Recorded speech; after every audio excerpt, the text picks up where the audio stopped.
Structure de base d'une page en HTML5. Toute page écrite en HTML5 doit comporter une certaine structure, un squelette, qui sera toujours le même. Ce squelette est bien évidemment constitué de divers éléments. Tout d'abord, toute page HTML5 doit commencer par la déclaration de ce qu'on appelle un doctype. Le doctype, comme son nom l'indique, sert à indiquer le type du document. Dans notre cas, le type de document est HTML. On écrira donc doctype HTML. Notez que le point d'exclamation obligatoire au début de cet élément un peu particulier. Ensuite, pour que notre page HTML5 soit valide, il va nous falloir indiquer trois nouveaux éléments.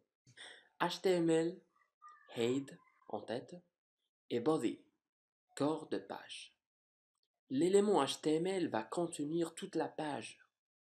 L'élément head contiendra, entre autres, le titre de la page, l'encodage utilisé et les métadatas, des données invisibles pour les utilisateurs, mais essentielles. Nous en parlerons plus tard. L'élément body contiendra tout le contenu de notre page, paragraphes, images, tableaux, etc. Voilà où nous en sommes rendus pour le moment.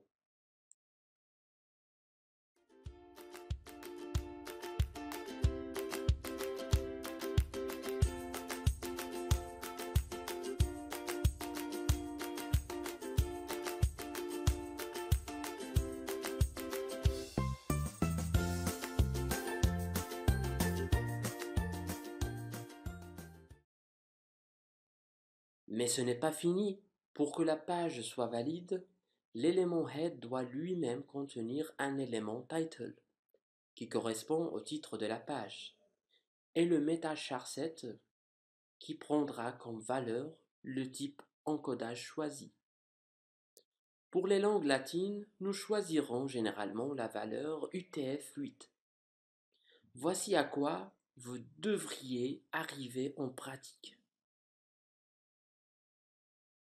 Et voilà, vous venez, sans vous en rendre compte, de créer votre première page valide en HTML5. Retenez bien ce schéma. Il sera toujours le même, quelle que soit la page HTML5 que vous créeriez. Affichez un document en HTML5 dans mon navigateur. Si vous avez utilisé gsbin.com ou livewave.com dans l'exercice précédent, vous devriez avoir vu le résultat, la page telle qu'elle serait apparue dans n'importe quel navigateur, instantanément sur la droite de votre écran. Cependant, si vous avez utilisé votre éditeur de texte, vous devez enregistrer sous votre document en lui donnant un nom de type document.html. Cela aura pour effet de changer le type de document en un document HTML.